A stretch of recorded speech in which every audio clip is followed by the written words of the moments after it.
আল্লাহ পাক মানুষ সৃষ্টি করে কি করেছেন সেটা জানার আগে আমরা এটা জানবো যে আল্লাহ রাব্বুল আলামিন যখন একা ছিলেন তারপর আল্লাহ পাক কি করেছেন জানতে ইচ্ছা করে না? আচ্ছা, আজকে আমরা হিস্ট্রিটা বলছি, শুনুন। আল্লাহ পাক একা ছিলেন, তারপর আল্লাহ সৃষ্টি করেছেন আরশে আজিম। আল্লাহ পাক সৃষ্টি করেছেন কি? আরশে আজিম। আরশ কি জিনিস?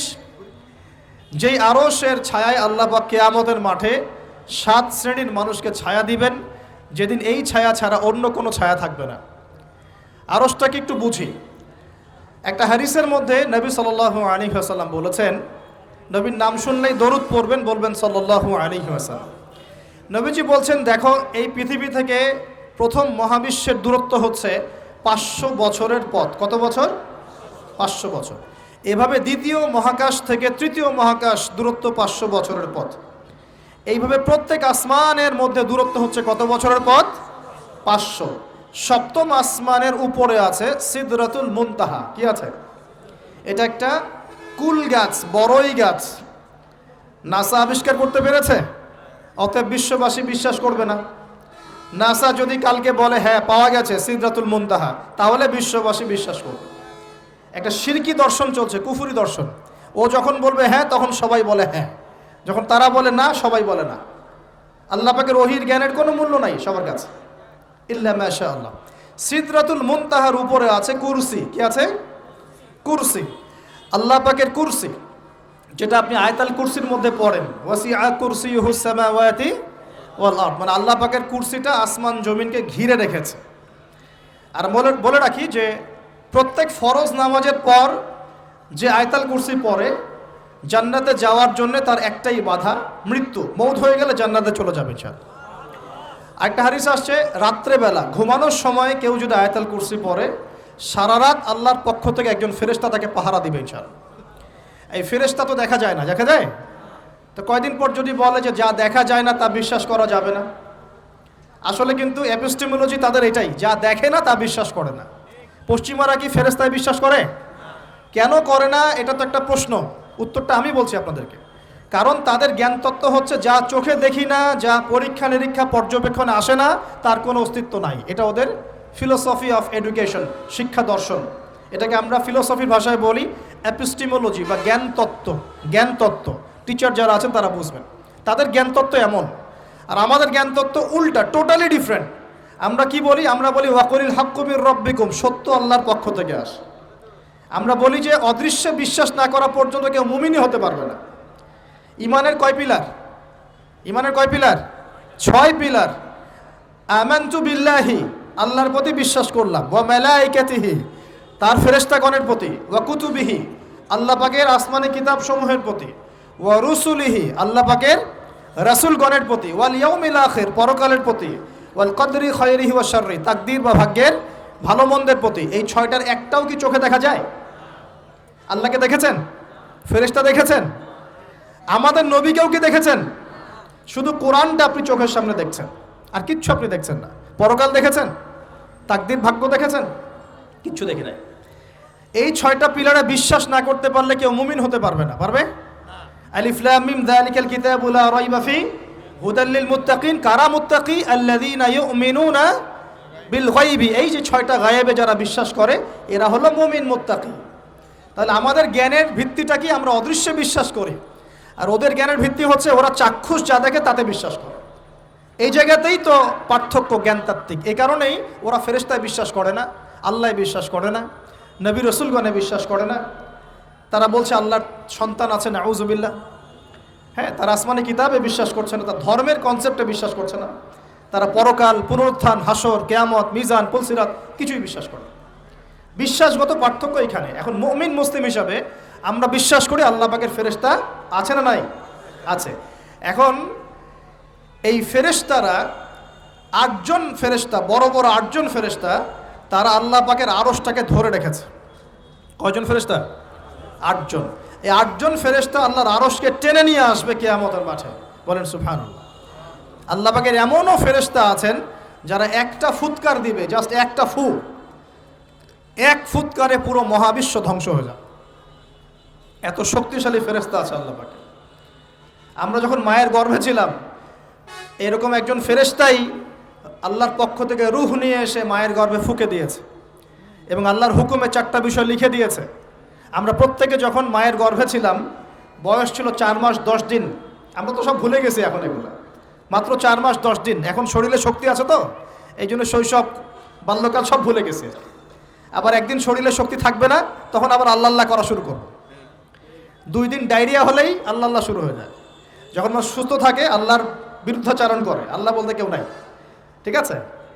তো ওই ফেরেশতা লিখে দিয়েছেন 4টা জিনিস আল্লাহর পক্ষ থেকে। 1, সেই ব্যক্তির হায়াত কতটুকু হবে। 2, দুনিয়াতে রিজিক পাবে, কি কি রিজিক পাবে। 3 নাম্বার, তার কাজগুলো কি কি হবে, দুনিয়ায় কি কি কাজ করবে সে।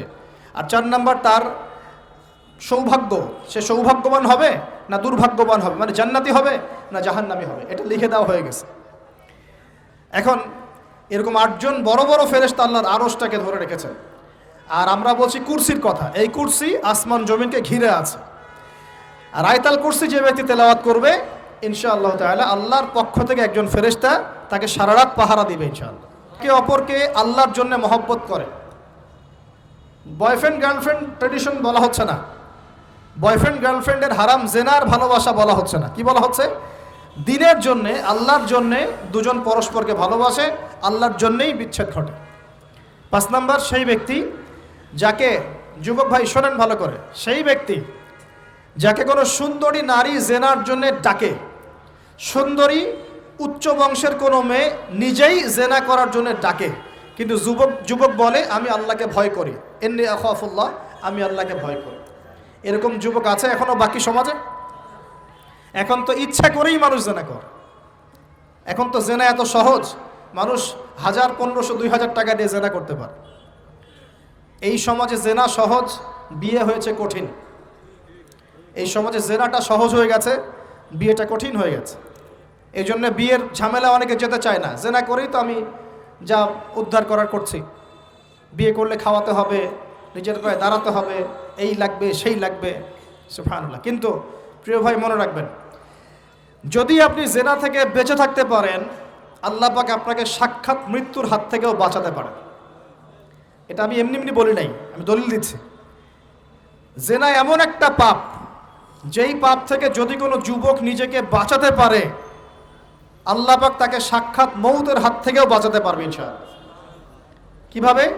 3 বন্ধু যাচ্ছে রাস্তা দিয়ে, হঠাৎ করে ঝড়, বন্ধু 3 জন ঢুকে গেল গুহার মধ্যে। কিসের মধ্যে? গুহায়, যে পাহাড়ি এলাকায় আপনারা থাকেন যারা, গুহার মধ্যে। হঠাৎ করে পাহাড়ের পাথর দিয়ে গুহার মুখটা বন্ধ হয়ে গেল। এখন খোলার কোনো অপশন নাই। সবাই বলছে এখন 3 জন, এখন তো আমরা বের হতে পারবো না। সবাই সবার নেক আমলের ওসিলা দিয়ে আল্লাহর কাছে দোয়া করো। কিসের ওসিলা দিয়ে? নেক আমলের ওসিলা দিয়ে দোয়া করতে হয়। যে হাদিস, মৃত মানুষকে ওসিলা করে তার জন্যে নজর মানত জবাই করে দোয়া করতে হয় না, নিজের নেক আমলের ওসিলা দিয়ে আল্লাহর কাছে দোয়া করতে হয়। আল্লাহ পাক এখন দোয়া শুনলেন। একজন বলছে আমি আমার পিতা মাতাকে খুব খেদমত করতাম, তাদেরকে দুধ পান না করে দুধ পান করাতাম না, নিজেও করতাম না, ছেলেদেরকে করাতাম না।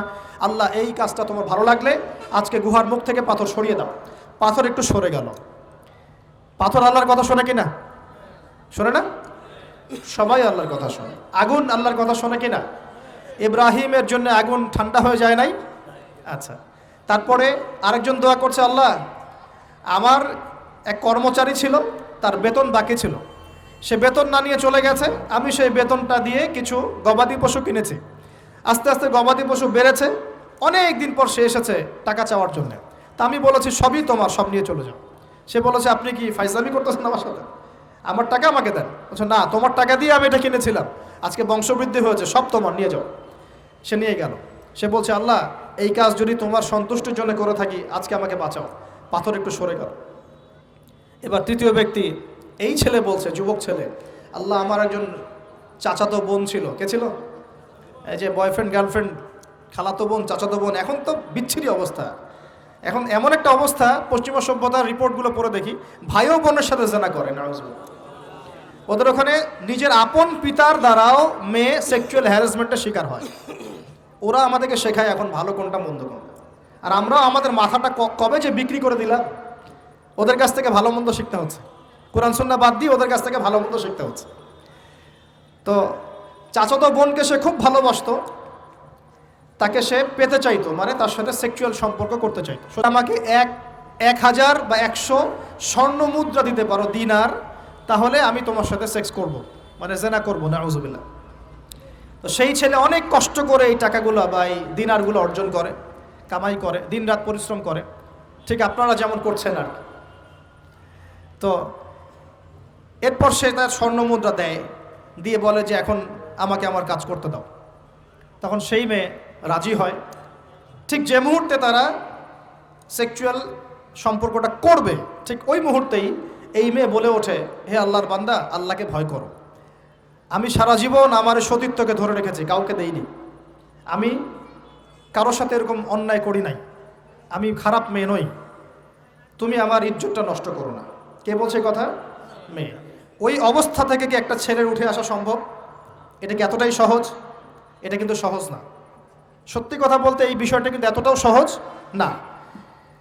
যারা অবিবাহিত তারা হয়তো বুঝতে পারবে না, বিবাহিতরা বুঝতে পারছে। তো ওই অবস্থা থেকে সেই টাকাগুলো না নিয়ে সেই স্বর্ণমুদ্রা মেয়েকে দিয়ে ওখান থেকে সেই ছেলে উঠে আসে আল্লাহর ভয়ে।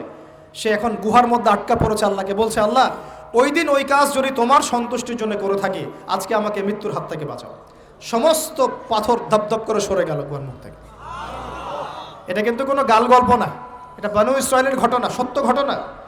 এই হাদিস থেকে আমি আপনাকে দলিল দিচ্ছি যে যদি জেনার মতো পাপ থেকে আমি সরে আসতে পারি, সাক্ষাৎ মৌত থেকে আল্লাহ বাঁচাতে পারে।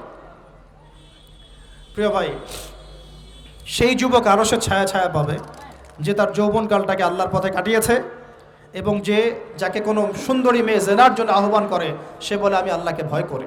আমরা তওবা করি, আমরা কোনো প্রকার জেনার পাপে যাব না ইনশাআল্লাহ। যদি হারাম কোনো সম্পর্ক থেকে থাকে, আজকেই এই নাম্বার ডিলিট করে ফেলতে হবে। আল্লাহ পাক তৌফিক দান করুন। ডিলিট করার আগে আবার ফোন করে বলেন না যে আজকে থেকে আর কথা বলবো না, তাহলে এই কথা আর কোনোদিন শেষ হবে না। একবারই বন্ধ, ডিসকানেক্টেড। কার জন্যে? আল্লাহর জন্যে। এবং এটা করার পরে আল্লাহকে বলতে হবে, আল্লাহ শুধু তোমার ভয়ে এবং তোমার সন্তুষ্টি পাওয়ার জন্যে আমি জেনা থেকে বেরিয়ে আসলাম। আল্লাহ তুমি আমাকে হেদায়েত দাও, ঈমান দাও, আমল দাও, এবং তোমার রাস্তায় আমাকে বেহিসাব রিজিক দাও, এবং নেককার কুমারী, নেককার প্রেমময়ী, তাকওয়াবান, মুত্তাকি একজন স্ত্রী আল্লাহ তুমি আমাকে দান করো। ইনশাআল্লাহ আল্লাহ পাক আপনাকে দান করো। আল্লাহ পাক দান করো। আল্লাহ পাকের জমিন প্রশস্ত, আল্লাহর হাত প্রশস্ত। আল্লাহর হাতকে সংকীর্ণ মনে করবেন না, আল্লাহর জমিনকে সংকীর্ণ মনে করবেন না। আল্লাহ পাক যাকে ইচ্ছা বেহিসাব রিজিক দিতে পারে ইনশাআল্লাহ। আল্লাহ পাক আমাদের সবাইকে বেহিসাব রিজিক দান করুন বলি আমিন। আর কে?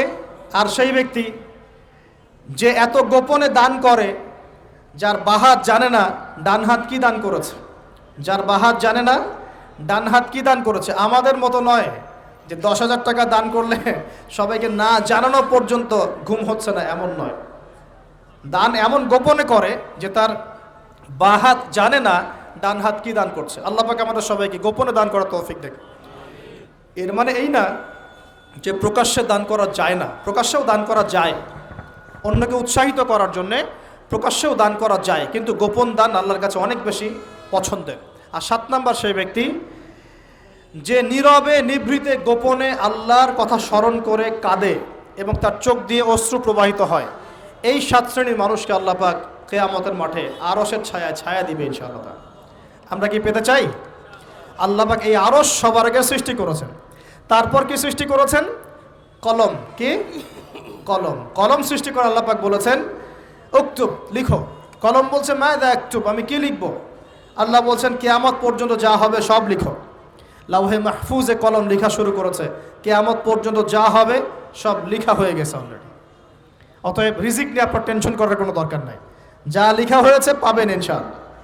যদি হালাল পথে চান হালাল পথে পাবেন, হারাম পথে চাইলে হারাম পথে পাবেন। আপনি যা তাকদিরে আছে এর বাইরে আপনি কিছু পাবেন না, যতই চেষ্টা করেন। আল্লাহ পাক আমাদের সবাইকে তাকদির নিয়ে সন্তুষ্ট থাকার তৌফিক দান করুন।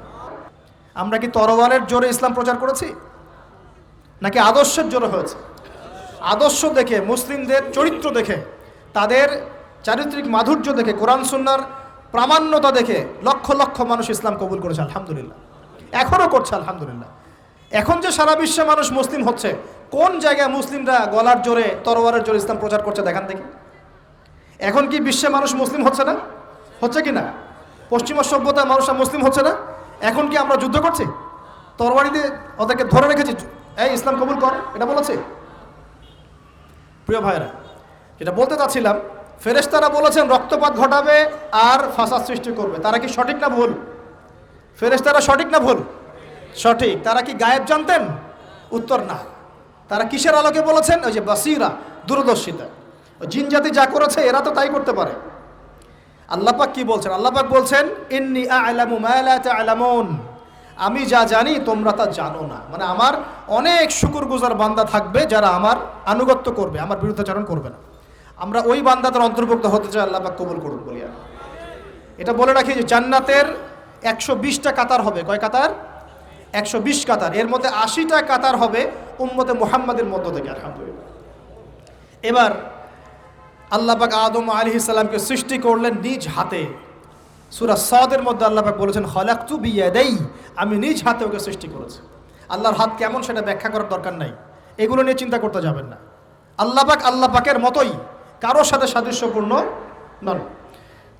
আল্লাহ পাক এবার আদম আলাইহিস সালামকে সৃষ্টি করে নাম শিক্ষা দিলেন।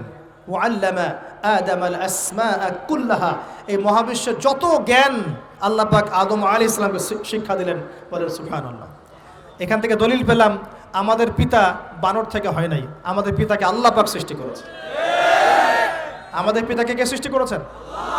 আল্লাহ রাব্বুল আলামিন। তাও আবার নিজ হাতে, মানে কি? ভালোবাসা দিয়ে, ভালোবেসে, মহব্বতের সাথে। এই খলাকতু বিয়াদাই, আমি নিজ হাতে সৃষ্টি করেছি, এই কথা মানুষ ছাড়া, আদম আলাইহিস সালাম ছাড়া অন্য কারো জন্য আল্লাহ পাক বলেন নাই।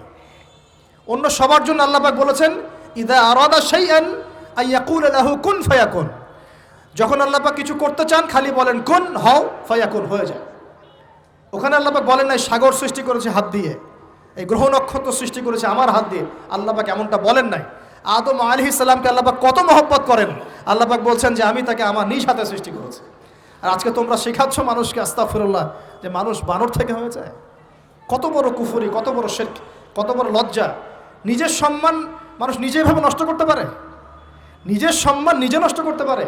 আমাদেরকে আল্লাহ সৃষ্টি করেছেন আদম আলাইহিস সালাম থেকে। তারপরে যান, শুধু সৃষ্টি করেন নাই, আল্লাহ পাক সমস্ত নাম শিক্ষা দিয়েছেন। নাম মানে এখানে শুধু নাম, মঙ্গল, নেপচুন, প্লুটো এগুলো না।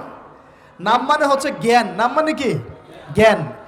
একটা এক্সাম্পল দেই, যখন আপনি বাচ্চাকে বলেন যে A for Apple, A for কি? অ্যাপল যে শিখাচ্ছেন, অ্যাপল বলতে কিন্তু সে শুধুমাত্র একটা ওয়ার্ড শিখে না, ও কিন্তু শিখে অ্যাপল মানে একটা এমন কিছু যেটা খেতে হয়। কি করতে হয়? খেতে হয়। যখন আপনি শেখান এ ফর অ্যান্ট, ও বুঝতে পারে অ্যান্ট হচ্ছে একটা সৃষ্টি, এটা চলাচল করে, কালো কালো দেখতে, ও কিন্তু মাথার মধ্যে ওটা ছবি এঁকে নেয়। তো এটা নাম মানে শুধু নাম না, জ্ঞান। আল্লাহ পাক আদম আলাইহিস সালামকে সমস্ত জ্ঞান শিক্ষা দিলেন। আল্লামাল ইনসান মা লাম ইয়ালাম, আল্লাহ বলছেন আমি মানুষকে সেই জ্ঞান শিক্ষা দিয়েছি যা মানুষ জানতো না। মানে আমরা সৃষ্টিগতভাবে জ্ঞানী ছিলাম না, আল্লাহ পাক জ্ঞান শিক্ষা দিয়েছেন। কোন জ্ঞান শিক্ষা দিয়েছেন? যে জ্ঞান ফেরেশতাদেরও ছিল না। বলেন সুবহানাল্লাহ। আল্লাহ পাক জ্ঞান শিক্ষা দিয়ে ফেরেশতাদের সামনে নিয়ে গিয়ে বলছেন তোমরা এই নামগুলো বলো দেখি। ফেরেশতারা বলছেন লা ইলমা লানা ইল্লা মা আল্লামতানা, আল্লাহ আমাদের তো সেই জ্ঞান নাই, যা আপনি শিখিয়েছেন অতটুকুই জানি, এর বেশি জানি না। এবার আল্লাহ পাক বলছেন ইয়া আদম আম্বিহুম বিআসমাইহিম, আদম তুমি সব নাম বলে দাও দেখি। আদম আলাইহিস সালাম সমস্ত নাম ধর করে সব বলে দিলেন। আমাদের পিতা জ্ঞানী ছিলেন না? ছিলেন না? আল্লাহ পাক নিজে তাকে জ্ঞান শিক্ষা দিয়েছে। আর আমরা বলছি মানুষ আস্তাগফিরুল্লাহ অন্য প্রাণী থেকে আসছে। সুবহানাল্লাহ, কত অদূরদর্শী মানুষেরা, কত সুদূর প্রসারী একটা কুফরি মতবাদ। এবার আল্লাহ পাক আদম আলাইহিস সালামকে বলছেন তুমি নাম বলে দাও, তিনি সব নাম বলে দিলেন। এবার গিয়ে আল্লাহ পাক ফেরেশতাদেরকে বলছেন এবার তোমরা একটা কাজ করো, ইয কুলনা লিল মালাইকাতি ইসজুদু লি আদম, তখন আল্লাহ পাক বলছেন যে আমি ফেরেশতাদেরকে বললাম তোমরা সবাই এখন আদমকে সিজদা করো। বলেন সুবহানাল্লাহ। কত সম্মান আমাদের পিতার। মহাবিশ্বে ফেরেশতাদের সামনে আল্লাহ পাক তাকে সিজদা করালেন ফেরেশতাদেরকে দিয়ে। ফাসাজাদু, সবাই সিজদা করলো, ইল্লা ইবলিস। কে সিজদা করলো না? ইবলিস। এখানে একটা বিষয় মনে রাখেন, আমাদের পিতাকে কিসের কারণে সম্মানিত করা হয়েছে? শারীরিক গঠন, চেহারার সৌন্দর্য, টাকা পয়সা, রিজিক, কোনটার কারণে? এইটাই মনে রাখবেন। মুসলিম উম্মাহ যদি আজকে সারা বিশ্বের নেতৃত্ব দিতে চায়, সবাইকে জ্ঞানী হতে হবে, জ্ঞানের বিপ্লব ঘটাতে হবে। বলেন সুবহানাল্লাহ, বলেন আমিন। এই জ্ঞানের বিপ্লব ঘটাতে পারলে ইনশাআল্লাহ মুসলিম উম্মাহ আবার সেই জায়গায় যাবে যেখান থেকে আমরা এসেছি। জ্ঞান ছাড়া আমরা কিচ্ছু করতে পারবো না।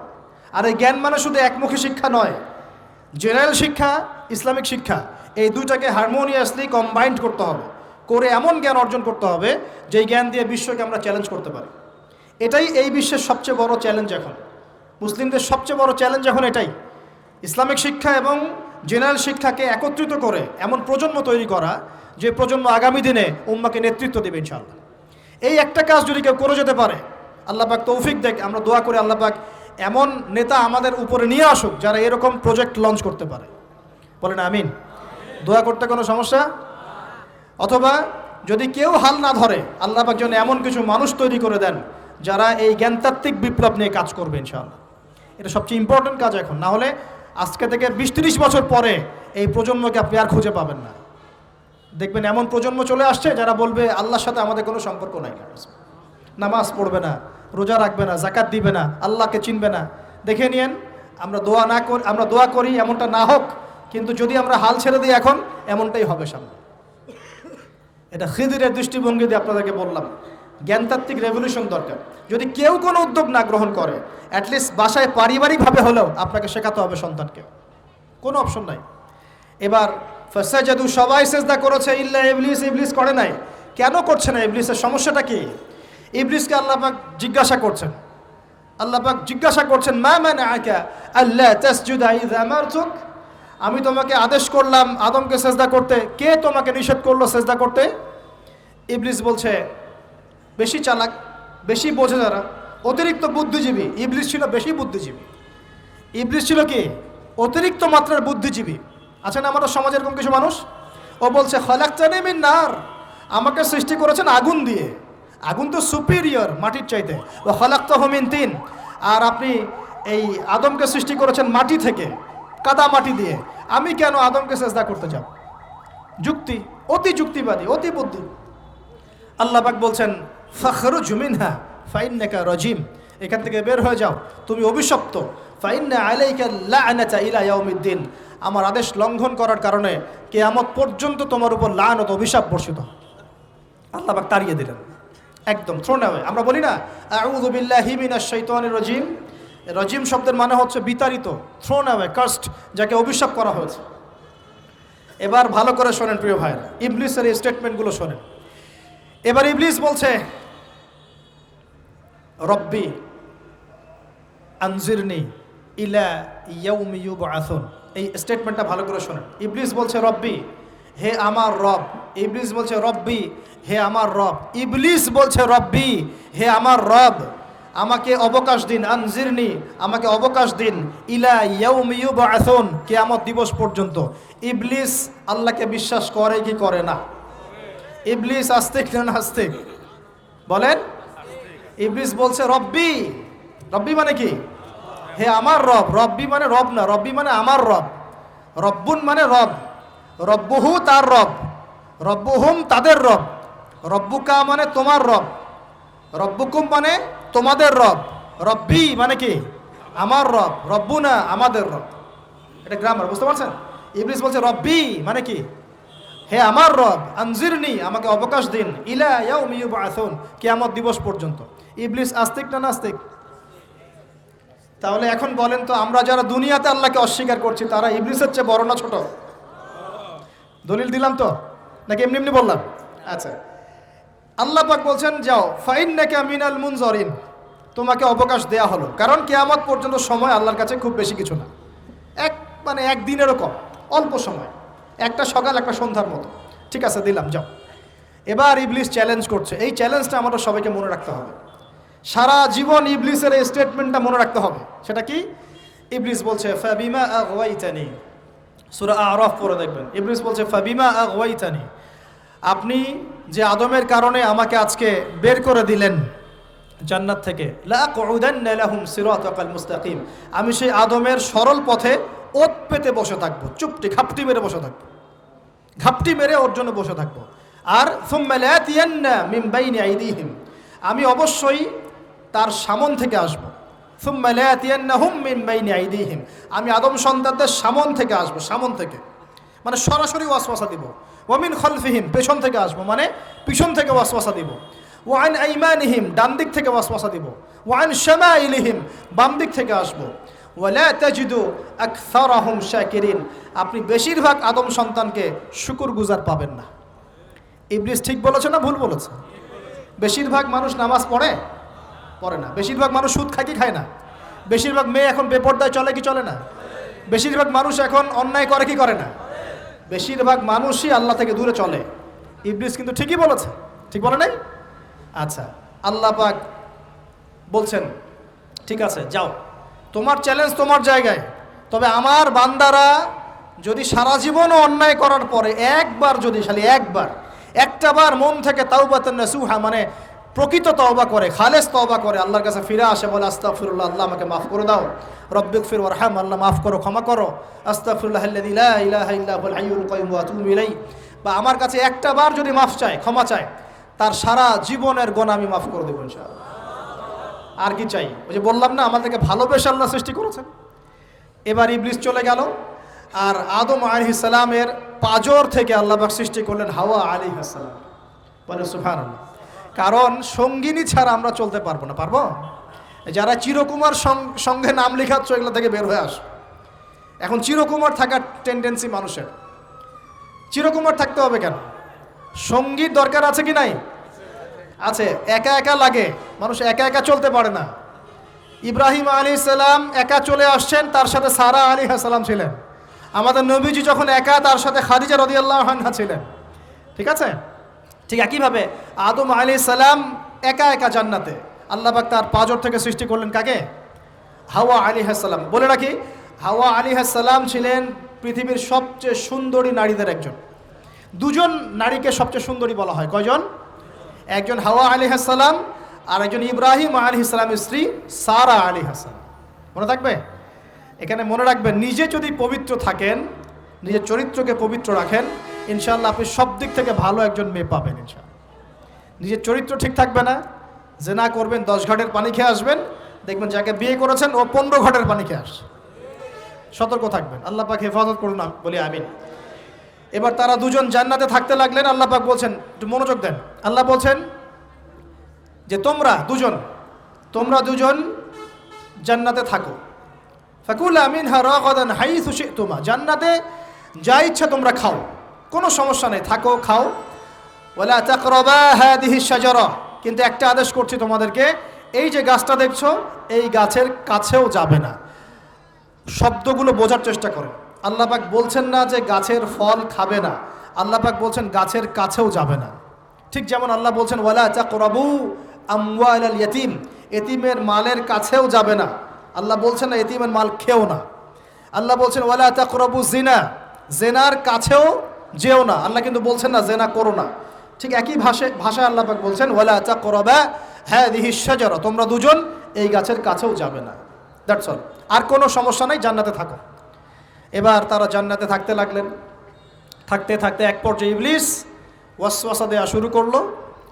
কি ওয়াসওয়াসা দিল যে আমাদের পিতা মাতা সেখানে চলে গেলেন? ভাবার বিষয় তো নাকি? কি এমন বলল ইবলিস যে তা আমাদের পিতা মাতা রিসিভড হয়ে গেলেন? এই কথাটা আছে সূরা তহায়। কোন সূরা? সূরা তহা পড়ে দেখবেন। আল্লাহ পাক বলছেন ইবলিস আমাদের পিতাকে বোঝাচ্ছে, বলছে ইয়া আদম, হে আদম, হাল আদুল্লুকা, আমি কি তোমাকে জানিয়ে দিব, খবর দিব, আলা শাজারাতিল খুলদি ওয়া মুলকিন লা ইয়াবলা, এমন একটা গাছের কথা কি জানিয়ে দিব যেই গাছের কাছে গেলে বা তার ফল খেলে তুমি দুটো জিনিস পাবে, চিরস্থায়িত্ব পাবে, কোনোদিন মরবে না, আর বিশাল ক্ষমতার মালিক হবে। অন্য আয়াতে আসছে যে তোমরা ফেরেশতা হয়ে যাবে। এই দুটো কথা। তাহলে কি প্রলোভন দিল? চিরস্থায়িত্বের প্রলোভন এবং কি অমরত্বের প্রলোভন। অমরত্ব এবং ক্ষমতা। একটু মনোযোগ দেন, এই দুনিয়াতে যারা আল্লাহর পথ থেকে বিচ্যুত হয়ে গেছে বেশিরভাগ এই দুইটার ফাঁদে পড়েছে। হয় ক্ষমতার ফাঁদে, না হলে দুনিয়ার এই যে মোহ, অমরত্ব, দুনিয়ার জীবন নিয়ে পড়ে থাকা, এই দুনিয়ার প্রেমেই মানুষ নিজের পথ হারিয়ে ফেলেছে। এই দুটোই হয়েছে। এক পর্যায়ে পিতা মাতা চলে গেলেন, ফল খেয়ে ফেললেন, যদিও বা ফল খাওয়ার কথাটা কোরআনে নাই, কোরআনে আছে তারা গাছের কাছে চলে গেলেন। কি হলো গাছের কাছে যাওয়ার পরে? ফালাম্মা যাকাশ শাজারা, ফালাম্মা যাকাশ শাজারা, আল্লাহ পাক বলছেন যখন তারা গাছের কাছে চলে গেলেন। ভাই লক্ষ্য করেন, যখন তারা গাছের কাছে চলে গেলেন, প্রথম যে ঘটনা ঘটলো, বাদাত লাহুমা সাওআতুহুমা, তাদের যে কাপড় ছিল জান্নাতের কাপড়, গায়ে কাপড়টা ধাপাস করে খুলে পড়ে গেল। এখানে যদি আপনার কাপড়টা খুলে যায় কেমন লাগবে? বা কেউ যদি জোর করে কাপড় আপনার খুলে ফেলে কেমন লাগবে? কেউ যদি 10 জন জোর করে ধরে আপনার কাপড় খুলে দেয় কেমন লাগবে? আপনি নিজের জীবনের চাইতে বেশি কাপড়টা ধরে রাখার দিকে মনোযোগী হবেন না? আমাদের পিতা মাতাকে শয়তান জান্নাতে ফেরেশতাদের সামনে নগ্ন করে দিল, কাপড় খুলে পড়ে গেল। তার মানে জান্নাতে আমাদের পিতা মাতাকে নগ্ন করেছে কে? ইবলিস। তাহলে দুনিয়াতে যারা এখন আমাদের গা থেকে কাপড় খুলতে চায়, বেপর্দায় চলতে চায়, পর্দাকে কুপ্রথা বলে, কুসংস্কার বলে, যারা বলে যে অশ্লীলতার বিপ্লব ঘটুক, পোশাকের কোনো বাধা ধরা নিয়ম না থাকুক, সবাই স্বাধীন, যারা নগ্নতা অশ্লীলতার প্রচার প্রসার চায়, যারা মুসলিমদের গা থেকে কাপড় খুলতে চায়, এরা তাহলে কার হয়ে কাজ করছে এখন? যেই কাজ শয়তান করেছে জান্নাতে, ওই কাজই তারা করছে এখন জমিনে। কথা কি প্রমাণ করতে পারলাম? প্রথম দুর্ঘটনা কোনটা? প্রথম দুর্ঘটনা এটা নয় যে তারা আল্লাহর হুকুম আহকাম ত্যাগ করেছেন, আল্লাহকে অস্বীকার করেছেন, কুফরি করেছেন, শিরিক করেছেন, এগুলো হয়নি প্রথমে। সর্বপ্রথম দুর্ঘটনা হয়েছে গা থেকে কাপড় খুলে পড়ে গেছে, তাও জান্নাতে সবার সামনে। এবার আমাদের পিতামাতার কি অবস্থা চিন্তা করেন, লজ্জাস্থান প্রকাশিত হয়ে গেছে।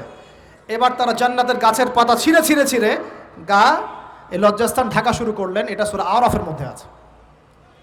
এবার আল্লাহ পাক তাদেরকে বললেন, আলাম আকুল লাকুমা, আমি কি তোমাদের দুজনকে বলি নাই, ইন্নাশ শাইতানা লাকুমা আদুউম মুবিন, শয়তান তোমাদের স্পষ্ট শত্রু, আমি কি তোমাদেরকে বলি নাই?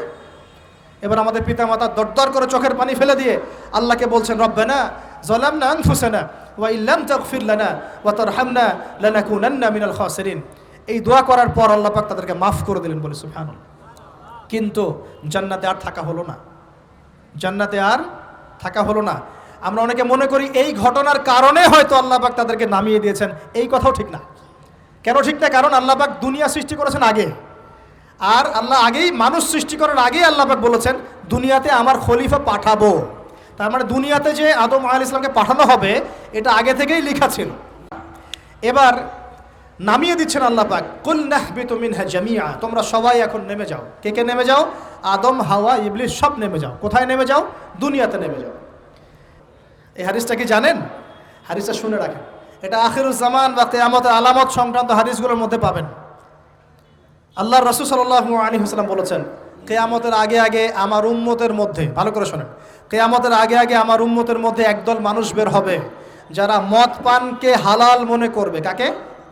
মদ পান করাকে হালাল মনে করবে। যারা বাদ্যযন্ত্র, গায়িকা, নায়িকা এগুলো নিয়ে নর্তকী নাচাবে রাতের বেলা, এগুলোকে হালাল মনে করবে। যারা অশ্লীলতা, বেহায়াপনাকে জায়েজ করে নিবে। ঠিক আছে, এরকম কয়েকটা পাপের কথা বলে নবীজি বলছেন একদিন সকালবেলা আল্লাহ পাক তাদেরকে ঘৃণিত বানরে পরিণত করবেন। এটা হবে সামনে, কখন কিভাবে হবে আল্লাহ ভালো জানেন। এবার আমি কনসেপ্টে চলে আসি। এই যে পৃথিবীতে নেমে আসলাম, তাহলে আমরা কোত্থেকে আসছি ভাই? আমরা কি পৃথিবীর অধিবাসী ছিলাম? আমরা জান্নাতে ছিলাম, ওখান থেকে আল্লাহ পাক পাঠিয়েছে। এবার পৃথিবীতে এসে আদম আলাইহিস সালামের যুগে খুব একটা দুর্ঘটনা ঘটে নাই, একটা ঘটেছে। কয়টা? একটা। ভাই হাবিলের কুরবানি কবুল হয়, কাবিলের অন্তর্দাহ হয়, জ্বালা হয়। কেন হাবিলেরটা কবুল হবে, কাবিলের কেন হচ্ছে না? এই হিংসার বশবর্তী হয়ে কাবিল হাবিলকে হত্যা করে ফেলে। হত্যা করে লাশটা দাফন করার পদ্ধতিও তার জানা ছিল না। আল্লাহ কাককে পাঠালেন, কাককে দেখে সে শিখল। প্রথম দুর্ঘটনা হচ্ছে হাবিল কাবিলের দুর্ঘটনা। বলে রাখি, আজকেও নিজের ভাইয়ের বেশে বহু কাবিল মুসলিম সমাজের মধ্যে ঘুরে বেড়ায়। নিজের ভাইয়ের লেবাসে, পোশাকে, সুরতেই বহু কাবিল এখনও কিন্তু মুসলিম সমাজে ঘুরে বেড়ায়। তো আমরা কাবিলদেরকে কাবিলের পরিণতি সম্পর্কে সচেতন করতে চাই। হাবিল বলেছিল, তুমি যদি আমাকে মারতে আসো আমি তোমাকে মারার জন্য হাত বাড়াবো না। হাবিল জান্নাতে যাবে আর কাবিল জাহান্নামে যাবে। কেন কাবিল জাহান্নামে যাবে? নবীজি বলেছেন পৃথিবীর প্রথম হত্যাকাণ্ড সংগঠিত করেছে কাবিল। এ কারণে পৃথিবীতে যত খুন হবে সমস্ত খুনের পাপের একটা অংশ কাবিলের আমল নামায় যোগ করা হবে। বলেন নাউজুবিল্লাহ। একটা কথা মনে রাখবেন, সদকায়ে জারিয়া যেমন আছে, গুনাহে জারিয়াও আছে। একটা মদের দোকান দিয়েছেন, যত মানুষ মদ খাচ্ছে সমস্ত গুনার একটা অংশ আপনার কাঁধে আসছে। একটা সিনেমা হল করেছেন, মানুষ সারাদিন নেকড়া ছবি দেখে, নগ্ন ছবি দেখে, যত মানুষ এখানে পাপ করবে সমস্ত পাপের একটা অংশ আপনার কাঁধে যাবে। আবার একটা মাদ্রাসা করেছেন, যত মানুষ এখানে দ্বীনি ইলম শিখবে, এই নেকির একটা অংশ আপনি পাবেন ইনশাআল্লাহ। মরে গেলেও কবরে পাবেন ইনশাআল্লাহ। আল্লাহ পাক আমাদের সবাইকে সদকায়ে জারিয়া করার তৌফিক দেন, গুনাহে জারিয়া থেকে বাঁচিয়ে রাখুন। খুব খেয়াল রাখবেন, আল্লাহ পাক আমাদের হেফাজত করুন বলি আমিন। এবার ওই যুগ শেষ, নূহ আলাইহিস সালামের যুগ। এই যুগে আল্লাহর একই সুন্নত। নূহ আলাইহিস সালাম 950 বছর দাওয়াত দিলেন, 40টা বা 80টা পরিবার ইসলাম কবুল করেছে, বাকিরা করে নাই। যারা করে নাই আল্লাহ পাক তাদেরকে ডুবিয়ে মারলেন, যারা করেছে আল্লাহ পাক উদ্ধার করলেন। সোজা কথা। আজকে সারা পৃথিবীতে যত মানুষ আমরা বেঁচে আছি না, আমরা কোনো না কোনোভাবে ওই 80 পরিবারের সদস্য। আমরা ভাই ভাই, বা আমরা ওই ফ্যামিলি, 80 ফ্যামিলির অন্তর্ভুক্ত। কীরকম করে? নূহ আলাইহিস সালামের 4 সন্তান ছিল। কয় সন্তান? এক সন্তানের নাম হচ্ছে হাম। কি নাম? হাম। হাম ছিল একটু কালো বর্ণের। হামকে দিয়ে আফ্রিকার কন্টিনেন্টে যত মানুষ দেখছেন ব্ল্যাক স্কিনের, কালো স্কিন, এরা সবাই হামের বংশধর। মজা না বিষয়টা? মানুষের অস্তিত্ব পৃথিবীতে, ইতিহাস, এগুলো খুব ইন্টারেস্টিং টপিক। ইতিহাস পড়তে থাকলে আপনি ডুবে যাবেন। কত কি যে বিশ্বে হয়েছে আর কত কিছু হবে সামনে, সুবহানাল্লাহ। তখন আপনার অস্তিত্ব জানান দিবে যে আমি কত ক্ষুদ্র, মহাবিশ্ব কত বড়, আল্লাহ কত বড়, কত সময় চলে গেছে আর আমি এই সময় কি করছি। এক ভাইয়ের নাম শাম। এই শামকে কেন্দ্র করে এই আরবের যে মানুষগুলো আছে, আরব, অ্যারাবিয়ান, এরা শামের বংশধর। আরেক ভাইয়ের নাম ইয়াফাস। কি নাম? ইয়াফাস। ইয়াফাসের বংশধর হচ্ছে পশ্চিমারা, মানে রোমক যারা, তারা। আরেক ভাইয়ের নাম ছিল কেনান। কি নাম? কেনান। এ ইমান নিয়ে আসে নাই, ওই যে প্লাবনে ডুবে মরে গেছে। মরে যাওয়ার পরে আদম আলাইহিস সালাম বলেছিল, আল্লাহ আমার পরিবারের অন্তর্ভুক্তকে মাফ করে দাও। আল্লাহ বলেছেন, লাইসা মিন আহলিক, সে তোমার পরিবারের কেউ না। নবীর সন্তান হওয়ার পরেও ইমান না আনার কারণে সে জাহান্নামে গেছে। আর আমরা আর কি এমন মানুষ, অমুক আলেমের সন্তান, অমুক বক্তার সন্তান, হ্যাঁ, অমুক পীরের নবাবজাদা, অমুক তমুক, এইসব বড়াই করে লাভ নাই। আমল, আকীদা, ইমান যদি ঠিক না থাকে, আমাদের বংশ পরিচয় আমাদেরকে বাঁচাতে পারবে, আমাদের দেশ জাতীয়তাবাদ বর্ণ বাঁচাতে পারবে না। যার যার কবরে তাকে তাকে যেতে হবে। নিজের আমল নিয়ে ফিকির করেন, নিজের কবর নিয়ে ফিকির করেন, অন্যের দিকে চোখ দেওয়া বন্ধ করেন, আগে নিজের কবরের ফিকির করেন। আল্লাহ পাক সবাইকে তৌফিক এনায়েত করুন বলিয়া। যারা বুদ্ধিমান তারা নিজেকে নিয়ে ব্যস্ত থাকে, যারা অহংকারী, উদ্ধত, এরা মানুষের পিছনে পড়ে থাকে। আল্লাহ পাক আমরা সবাইকে নিজের চেহারা আয়নায় দেখার তৌফিক দান করুন, আমিন। প্রিয় ভাইরা, নূহ আলাইহিস সালামের যুগ চলে গেল। 950 বছর দাওয়াত দেওয়ার পরে এই পরিণতি হয়েছে। এরপরে আসছে ইব্রাহিম আলাইহিস সালামের সময়। আল্লাহ পাক তাকে উদ্ধার করেছেন, অগ্নি পরীক্ষা থেকে বাঁচিয়েছেন, নমরুদকে আল্লাহ পাক ধ্বংস করেছেন। আল্লাহ পাক এরপরে এনেছেন আদ জাতির হুদ আলাইহিস সালাম এবং তার অনুসারীদেরকে আল্লাহ পাক বাঁচিয়েছেন, বাকিদেরকে ধ্বংস করে দিয়েছেন ঝড় দিয়ে, বায়ু প্রবাহ দিয়ে। সামুদ জাতি এসেছে, সামুদ জাতিকে আল্লাহ পাক ধ্বংস করেছেন বজ্রপাত দিয়ে, বিদ্যুৎ দিয়ে। আর সালেহ আলাইহিস সালাম এবং তার অনুসারীদেরকে বাঁচিয়ে দিয়েছেন। ফেরাউনের যুগ এসেছে, আল্লাহ পাক মূসা আলাইহিস সালাম এবং বনু ইসরাইলকে বাঁচিয়েছেন, ফেরাউনকে ডুবিয়ে মেরেছেন লোহিত সাগরে। ঈসা আলাইহিস সালামের যুগ আসছে, একই সুন্নত। ঈসা আলাইহিস সালামকে আল্লাহ পাক শুধু রক্ষাই করেন নাই, নিজের কাছে উঠিয়ে নিয়েছেন, সুবহানাল্লাহ। তিনি আবারও আসবেন পৃথিবীতে ইনশাআল্লাহ। যতদিন না তিনি আসছেন এবং এই পৃথিবীতে 40 বছর রাজত্ব না করছেন, কিয়ামত হবে না ইনশাআল্লাহ। যতদিন পর্যন্ত ঈসা আলাইহিস সালাম আবার ব্যাক না করছেন এবং এই জেরুজালেম থেকে সারা বিশ্বে খিলাফা কায়েম না করছেন, 40 বছর শাসন না চালাচ্ছেন, কিয়ামতও হবে না ইনশাআল্লাহ। এটা সামনে অপেক্ষা করছে। এবং নবী সাল্লাল্লাহু আলাইহি ওয়াসাল্লামের যুগে আবু জেহেল, আবু লাহাব বা সাহেবাদেরকে আল্লাহ পাক ধ্বংস করেছেন, আল্লাহর নবী এবং সাহাবীদেরকে আল্লাহ পাক সম্মানিত করেছেন। আপনি কি পুরো হিস্ট্রির মধ্যে একটা সুন্নত দেখতে পাচ্ছেন, কমন সুন্নত? কি সুন্নত? প্রত্যেক যুগে যুগে যারাই আল্লাহর ওই যে বিধান মেনে চলেছে, সমকালীন নবী রাসূলদের আনুগত্য করেছে, আল্লাহ পাকের আনুগত্য করেছে, আল্লাহ পাক তাদেরকে উদ্ধার করেছেন দুনিয়াতেও পরকালে। প্রত্যেক যুগে যুগে যারাই আল্লাহকে মানে নাই, রাসূলকে মানে নাই, আল্লাহর আসমানি কিতাবকে মানে নাই, বিরুদ্ধাচরণ করেছে, কুফরি করেছে, শিরিক করেছে, আল্লাহ পাক সবাইকে ধ্বংস করে দিয়েছেন, কারো কোনো পরোয়া করে না। এই সিলসিলা আজও অব্যাহত আছে, আগামীতেও থাকবে ইনশাআল্লাহ। এখন আমরা যারা এখন বেঁচে আছি, আমরা নবী সাল্লাল্লাহু আলাইহি ওয়াসাল্লামের ইন্তেকালের প্রায় 1450 বছর পরের মানুষ। আল্লাহর নবী এসেছেন এমন সমাজে, যে সমাজে শিরকের পাপ চলছে, সুদের পাপ চলছে, দুর্নীতি চলছে, আপনার কন্যা সন্তানকে জীবিত হত্যা করা হচ্ছে, আপনার মাদকদ্রব্যের সয়লাভ চলছে, মেয়েদের অধিকার দেওয়া হচ্ছে না, হ্যাঁ, গোত্রীয় হানাহানি চলছে। ওই সমাজটাকে তিনি 23 বছরের মধ্যে পাল্টে ফেললেন। কত বছর? 23 বছর। কিভাবে পাল্টালেন? উত্তর, তিনি প্রথমে জ্ঞানের চর্চা করেছেন। কিসের চর্চা? জ্ঞানের। আল্লাহ পাক প্রথম ওহী নাযিল করেছেন, ইকরা বিসমি রাব্বিকাল্লাযী খালাক, পড়ুন আপনার রবের নামে যিনি আপনাকে সৃষ্টি করেছেন। নবী সাল্লাল্লাহু আলাইহি ওয়াসাল্লাম সাহাবীগণ কোরআনের 6টা হক আদায় করেছেন। কয়টা হক? 6টা। তারা কোরআন পড়া শিখেছেন। আমরা সবাই কোরআন পড়া শিখবো তো ইনশাআল্লাহ? তারা কোরআনের অর্থ শিখেছেন। আমরা কোরআনের অর্থ শিখবো তো ইনশাআল্লাহ? তারা কোরআনের আদেশগুলো মেনেছেন। আমরা কোরআনের সব আদেশ মানব তো ইনশাআল্লাহ? তারা কোরআনের সমস্ত নিষেধগুলো বর্জন করেছেন। আমরা নিষেধ বর্জন করবো তো ইনশাআল্লাহ? তারা কোরআনের দাওয়াত মানুষের কাছে পৌঁছে দিয়েছেন। আমরা কোরআনের দাওয়াত দিব তো ইনশাআল্লাহ? এবং 6 নাম্বার, তারা কোরআনের বিধানগুলোকে বাস্তবায়ন করেছেন। আমরাও বাস্তবায়নের চেষ্টা করবো তো ইনশাআল্লাহ? এই 6টা হক আদায়ের ফলে 23 বছরের ব্যবধানে জাহেলি মক্কা একদম সোনালী মক্কায় পরিণত হয়েছে। 23 বছর পরের মক্কায় আপনি কোনো সুদ পাবেন, কোনো শিরক পাবেন, কোনো মূর্তি পূজা পাবেন, কোনো মেয়ের অবমাননা পাবেন, কোনো জেনা, কোনো ব্যভিচার, কোনো ধর্ষণ, কিচ্ছু পাবেন? 23 বছর পরের মক্কায় কোনো পাপ পাবেন না। কিভাবে সমাজ পরিবর্তন হলো? এই কোরআনের হক আদায়ের মধ্য দিয়ে হয়েছে, নবীর সুন্নাত প্রতিষ্ঠার মধ্য দিয়ে হয়েছে। এরপর কি থেমে গিয়েছিল? উত্তর, না। এরপর আবু বকর সিদ্দিকের যুগ এসেছে। প্রায় 2 থেকে 2.5 বছর তিনি শাসন কার্য চালিয়েছেন। ওই যুগে কি মানুষ আবার খারাপ হয়ে গিয়েছিল? উত্তর, না। বরং ইসলাম আরও বেগবান হয়েছে, আলহামদুলিল্লাহ। এরপর এসেছে উমর রাদিয়াল্লাহু আনহুর যুগ। কত বছর? প্রায় 10 বছর। কত বছর? 10 বছর। এই 10 বছরে কি মুসলিমরা আবার খারাপ হয়ে গিয়েছিল? উমর রাদিয়াল্লাহু আনহুর কোর্টের মধ্যে কি প্রতিদিন কেস আসতো? সারা বছরে একটা কেসও আসতো না। মানুষ এত ভালো ছিল, সারা বছরে একটা কেসও আসতো না। বরং যারা রাষ্ট্রীয় পর্যায়ে দায়িত্বশীল ছিল তারা এসে বলতো যে আমাদের ভাতাগুলো বন্ধ করে দেন, বসে বসে বেতন নিব কেন, কোনো তো কেসই আসে না, বসে থাকবো কেন।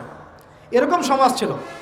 একজন ব্যক্তি খুঁজে পাওয়া যেত না যে নামাজ পড়ে না, একজন মুসলিম পাওয়া যেত না যে জাকাত দেয় না সামর্থ্য থাকলে, এমন মুসলিম খুঁজে পাওয়া যেত না যে কোরআন পড়তে জানে না, হাদিসের চর্চা করে না, যে দাওয়াতি কাজ করে না, যে আল্লাহর পথে দাওয়াত এবং জিহাদে আত্মনিয়োগ করে না, এমন মুসলিমই খুঁজে পাওয়া যেত না। এরপরে আসলো উসমান রাদিয়াল্লাহু আনহুর যুগ। ওই যুগে ফিতনা শেষের দিকে সৃষ্টি হওয়া শুরু হলো। কোন বিষয়কে কেন্দ্র করে? কোরআন সংকলনকে কেন্দ্র করে ফিতনা সৃষ্টি হলো। আতাতায়ীদের, বিদ্রোহীদের হাতে উসমান রাদিয়াল্লাহু আনহুকে নির্মমভাবে শাহাদাত বরণ করতে হয়েছে। তিনি প্রায় 12 বছর শাসন কার্য চালিয়েছেন। ইসলাম আরও এগিয়ে গেছে। এরপর এসেছে আলী রাদিয়াল্লাহু আনহুর যুগ। আলী রাদিয়াল্লাহু আনহুর খেলাফতে ওই উসমান রাদিয়াল্লাহু আনহুর ঘটনাকে কেন্দ্র করে, হত্যাকাণ্ডকে কেন্দ্র করে মুয়াবিয়া রাদিয়াল্লাহু আনহু এবং আলী রাদিয়াল্লাহু আনহুর মাঝখানে একটা ব্যাটল, একটা যুদ্ধ হয়ে গেছে। এর নাম হলো সিফফিনের যুদ্ধ। কিসের যুদ্ধ? সিফফিন। যাই হোক, এক পর্যায়ে আলী রাদিয়াল্লাহু আনহুকে এরকম বিদ্রোহীদের হাতে, খারেজিদের হাতে শহীদ হতে হয়।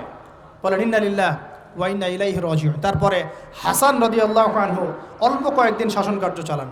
তারপর উম্মার ঐক্যের খাতিরে তিনি তার শাসন কার্যের ভারটাকে মুয়াবিয়া রাদিয়াল্লাহু আনহুর হাতে সোপর্দ করে দেন। যা, ছেড়ে দিলাম। মুয়াবিয়া রাদিয়াল্লাহু আনহুর সময় থেকে উমাইয়াদের শাসন শুরু হয়। উমাইয়ারা শাসন করেছে প্রায় 132 হিজরি পর্যন্ত। কত হিজরি?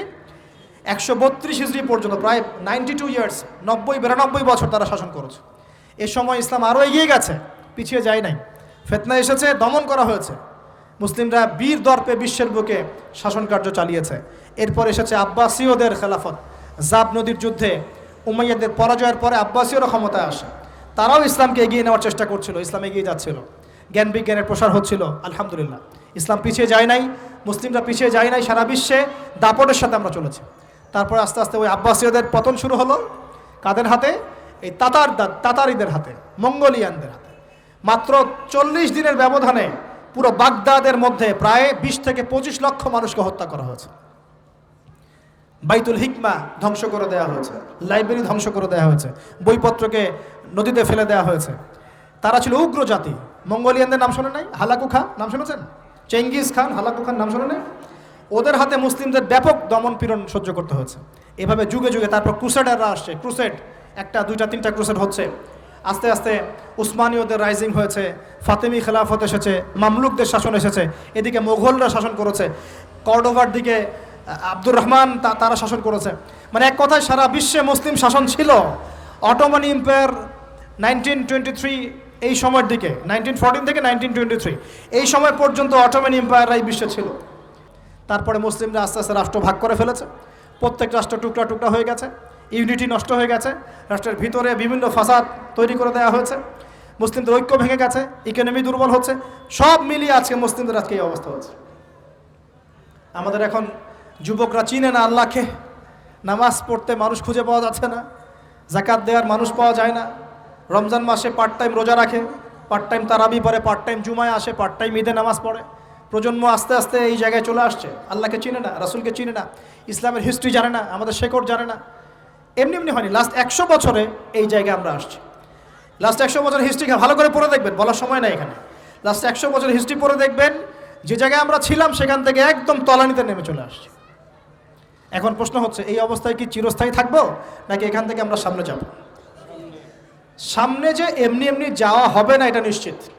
সামনে যাওয়ার জন্য কিছু কাজ এবং ক্রাইটেরিয়া মেনটেন করতে হবে। আমরা জানি এরপরে আসবে ইমামুল মাহদির শাসন, তারপরে আসবে নবী ঈসা আলাইহিস সালামের শাসন, তারপরে দাজ্জালকে মেরে ফেলা হবে। আর দাজ্জালকে মেরে ফেলার আগে দাজ্জাল তার অনুসারীদেরকে নিয়ে বিশ্ব শাসন করবে 40 বছর। 40 বছর না, 40 দিন। 40 দিন। প্রথম দিন হবে 1 বছরের সমান, দ্বিতীয় দিন হচ্ছে 1 মাস, তৃতীয় দিন 1 সপ্তাহের সমান। তারপরে দিনগুলো আমাদের দিনের মতোই। এরপর ঈসা আলাইহিস সালামের আগমনের মধ্য দিয়ে তার ধ্বংস হবে। এরপর ইয়াজুজ আর মাজুজ বের হবে। ইয়াজুজ আর মাজুজ খুব হিংস্র হবে, তাদেরকে হত্যা করার ক্ষমতা মুসলিমদের থাকবে না। মুসলিমরা তুর পাহাড়ে আশ্রয় নেবে, আল্লাহ পাকের গজবে তাদের ঘাড়ের মধ্যে একটা ভাইরাস জন্ম নেবে, এতে তারা মারা যাবে। বড় বড় নখরওয়ালা প্রাণী আল্লাহ পাঠাবেন, পাখি, এরা এসে এদেরকে উঠিয়ে উঠিয়ে কোনো জায়গায় ফেলে দিবে, মহাবিশ্বের কোনো এক জায়গায় এনে ফেলে দিবে। তারপর আল্লাহ পাক বৃষ্টি বর্ষণ করবেন, প্রচুর বৃষ্টি বর্ষিত হবে এবং বিশ্বের এই জমিনটা উর্বর হবে। তখন একটা ডালিম দেখেছেন ডালিম? একটা ডালিম একটা পরিবার খাবে, একটা ডালিমের খোসার মধ্যে একটা পরিবার আশ্রয় নিতে পারবে, এত বড় বড় ফসল হবে। 40 বছর ঈসা আলাইহিস সালাম এই বিশ্বকে শাসন করবেন ন্যায়ের ভিত্তিতে, আদালতের ভিত্তিতে। ঘাটে মহিষে এক ঘাটে পানি খাবে, বাঘে মহিষে এক ঘাটে পানি খাবে, কেউ কারোর উপর জুলুম করবে না। এরপর তার বিয়ে শাদী হবে, সন্তান হবে এবং তার ইন্তেকালও হবে স্বাভাবিকভাবে, এবং তাকে দাফন করা হবে নবী মুহাম্মদ সাল্লাল্লাহু আলাইহি ওয়াসাল্লামের কবরের পাশে, রওজার পাশে। এরপরে মানুষ আবার খারাপ হওয়া শুরু করবে, এতটা খারাপ হবে যে মানুষ রাস্তার মোড়ে মোড়ে জেনা ব্যভিচারে লিপ্ত হবে, কুকুর শিয়ালের মতো। এই অবস্থায় পশ্চিম দিক থেকে সূর্য উঠবে এবং ব্যবসায়ী ব্যবসা করতে বসেছে, কাপড় খুলেছে, এই কাপড় গুটিয়ে নেওয়ার আগে কিয়ামত হয়ে যাবে। একজন ব্যক্তি পানির বোতল খুলেছে, পানি মুখে দেওয়ার আগেই কিয়ামত হয়ে যাবে। একজন ব্যক্তি বাসা থেকে বের হয়েছে, বাসায় ফেরত যাওয়ার আগে কিয়ামত হয়ে যাবে। উটকে পানি পান করানোর আগে কিয়ামত হয়ে যাবে। ওই সময় তওবার দরজা বন্ধ হয়ে যাবে। এই ইসরাফিল আলাইহিস সালাম সিংহায় ফুঁক দিয়ে দিবেন, মহাবিশ্ব ধ্বংস হয়ে যাবে। আল্লাহ পাক দ্বিতীয় ফুৎকারের মধ্য দিয়ে আবার সবাইকে উঠাবেন এবং এই দুনিয়ার জীবনে আমরা যে কাজগুলো করেছি এর হিসাব আমাদেরকে দিতে হবে। সেদিন যদি আমরা আল্লাহর কাছে প্রত্যেকটা কাজের হিসাব দিতে পারি, কোরআন সুন্নাহর উপর থাকতে পারি, আল্লাহর বিধিবিধান মেনে চলতে পারি, এই কারাগারের জীবনে আল্লাহর বিধান মেনে চলতে পারি, ইনশাআল্লাহ যেই জান্নাত থেকে আসছি আবার সেখানে ফিরে যাবো ইনশাআল্লাহ। আর যদি ওই দিন আমরা হিসাব দিতে ব্যর্থ হই, আল্লাহ না করুক, তাহলে ওই ইবলিসের সাথে, তার অনুসারীদের সাথে আমাদের সবাইকে জাহান্নামে থাকতে হবে বলে নাউজুবিল্লাহ। এভাবে হিস্ট্রি শুরু হয়েছে, হিস্ট্রি শেষ হবে। এই দুনিয়া চিরস্থায়ী হবে না, আর আমাদের অবস্থা এমন থাকবে না। এখন শেষ কথা হচ্ছে, এই অবস্থা থেকে উত্তরণের জন্যে আমাদের কি করণীয় আছে? উত্তর, আমাদের প্রথম দরকার জ্ঞান চর্চা। কি দরকার ভাই? জ্ঞান চর্চা, প্রচুর জ্ঞান চর্চা প্রয়োজন। জ্ঞান নাই কিছুই করতে পারবো না। দ্বিতীয় কাজ হলো আমাদের সবার দরকার জানা অনুযায়ী আমল করা। জানা অনুযায়ী আমল করা, যে যত বেশি জানি আমল করার চেষ্টা করি, আল্লাহ পাক তৌফিক দান করুন। এরপর দরকার আদর্শ পরিবার গড়ে তোলা। পারিবারিক আদর্শ সুন্দর হলে পরে সমাজটা সুন্দর হবে ইনশাআল্লাহ। আল্লাহ পাক আমাদের সবাইকে আদর্শ পরিবার গড়ার তৌফিক দান করুন। দিনদার মেয়েকে বিয়ে করবেন, দিনদার ছেলেকে বিয়ে করবেন, অল্পে তুষ্ট থাকবেন, পরিবারের বিষয়ে সবর করবেন এবং সন্তান সন্ততিদেরকে মানুষ করে যাওয়ার চেষ্টা করবেন। এরপর দরকার আমাদের হালাল রিজিক। সবাই যদি হালাল রিজিকে সন্তুষ্ট থাকি, সমাজের মধ্য থেকে অন্যায় এমনি অটোমেটিক কমে যাবে ইনশাআল্লাহ। প্রত্যেকটা কাজ করার আগে চিন্তা করব কিভাবে করলে হালাল হবে, কিভাবে করলে হারাম হবে। এরপর দরকার নবী সাল্লাল্লাহু আলাইহি ওয়াসাল্লামের সুন্নাহ মাফিক জীবন গড়া। 24 ঘন্টার দিন রাতে যে কাজগুলো আছে এই কাজগুলোকে নবীর সুন্নত অনুযায়ী করার চেষ্টা করব। আল্লাহ পাক তৌফিক দান করুন বলি আমি। আরও দরকার আমর বিল মারুফের কাজ করা, মানে সৎ কাজে আদেশ করা। আমাদের সবাইকেই দাওয়াতি কাজ করতে হবে। একজন দুজন করবে বাকিরা করবে না এমন নয়, সবাইকেই পার্ট টাইম হলেও দাওয়াতি কাজ করতে হবে। নামাজ আপনি পড়ছেন, নামাজের দাওয়াত দেন। আপনি জাকাত দিচ্ছেন, জাকাতের দাওয়াত দেন। আপনি রমজান মাসে রোজা রাখছেন, অন্য ভাইকেও রোজা রাখতে উৎসাহিত করেন। আপনি সুদ খাচ্ছেন না, অন্য ভাইকেও নিষেধ করেন, ভাই আপনিও খায়েন না। আমি যা করি সেটা আপনি অবশ্যই প্রচার করবেন, আপনি যা করেন সেটা আপনি প্রচার করবেন, যা করেন না সেটা বলতে যাওয়ার দরকার নেই। তবে হ্যাঁ, আমলের কথা আপনি বলতেই পারেন। যদি আপনি তাহাজ্জুদ নিয়মিত পড়তে নাও পারেন, মানুষকে আপনি বলতে পারবেন তাহাজ্জুদে নামাজ পড়েন, তাহাজ্জুদ নামাজ পড়া ভালো। ইনশাআল্লাহ আস্তে আস্তে আপনি নিজেও আমল করার চেষ্টা করবেন। আল্লাহ পাক তৌফিক দান করুন। আমর বিল মারুফ, সৎ কাজে আদেশ করতে হবে। আরেকটা হচ্ছে অসৎ কাজে নিষেধ করতে হবে। সৎ কাজে শুধু আদেশ করলেই হয় না, অসৎ কাজেও কি করতে হয়? নিষেধ করতে হয়। মনে রাখবেন, শুধু সৎ কাজে আদেশ করলেই জীবনেও কোনোদিন আপনার উপর কোনো বালা মুসিবত, বিপদ আপদ, গালি তহমত আসবে না। যখন আপনি সৎ কাজে আদেশের সাথে সাথে অসৎ কাজেও নিষেধ করা শুরু করবেন, তখন চতুর্দিক থেকে আপনার উপরে বাধা আসা শুরু হবে। এটাই সুন্নত। তবে এটা নবীর সুন্নত। আল্লাহ পাক বলছেন, কুনতুম খায়রা উম্মাহ উখরিজাত লিন-নাস তা'মুরুনা বিল মা'রুফ ওয়া তানহাউনা আনিল মুনকার ওয়া তু'মিনুনা বিল্লাহ।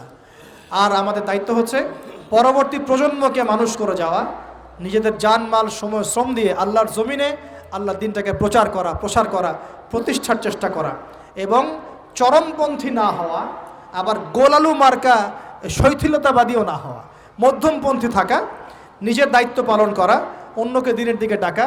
আমাদের ঊর্ধ্বতন কর্তৃপক্ষ যারা থাকবে সবার সামনে ইসলামটাকে যুগোপযোগীভাবে সত্য মিথ্যাকে স্পষ্ট করে দিয়ে উপস্থাপন করা।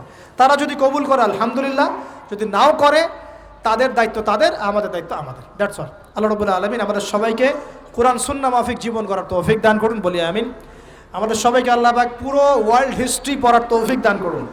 কোরআনের জ্ঞানী হওয়ার তৌফিক দেখ, এর অর্থ বোঝার তৌফিক দান করুন।